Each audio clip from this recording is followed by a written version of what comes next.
Hi అండి, ఈరోజు evening snack కింద ఇంకో మంచి హెల్తీ లడ్డు మీతో షేర్ చేసుకుంటున్నాను. సో మీరు మీ పిల్లలకి ఈ విధంగా ఇవ్వండి. పాకం లేకుండా తక్కువ ఇంగ్రీడియంట్స్తో చాలా హెల్తీగా రాగి లడ్డు ఎలా చేయాలో మీతో షేర్ చేసుకుంటున్నాను. ఇక్కడ వచ్చేసి నేను 4 బాదం జీడిపప్పులు తీసుకున్నాను.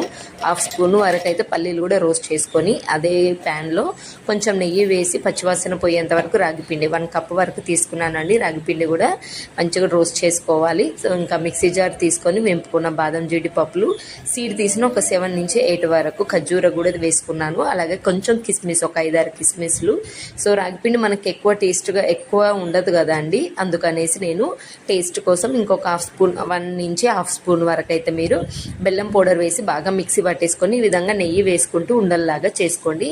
పిల్లలు చాలా ఇష్టంగా తింటారు. ఊరికే రాగి జావా లాగా కాకుండా అప్పుడప్పుడు ఇలా కూడా చేసి ఇవ్వండి. ఫుల్ వీడియో ఇక్కడ లింక్ పెడతాను, ఒకసారి చెక్అవుట్ చేయండి. ఇలాంటి హెల్దీ రెసిపీస్ కోసం మన ఛానల్ని సబ్స్క్రైబ్ చేసుకోండి.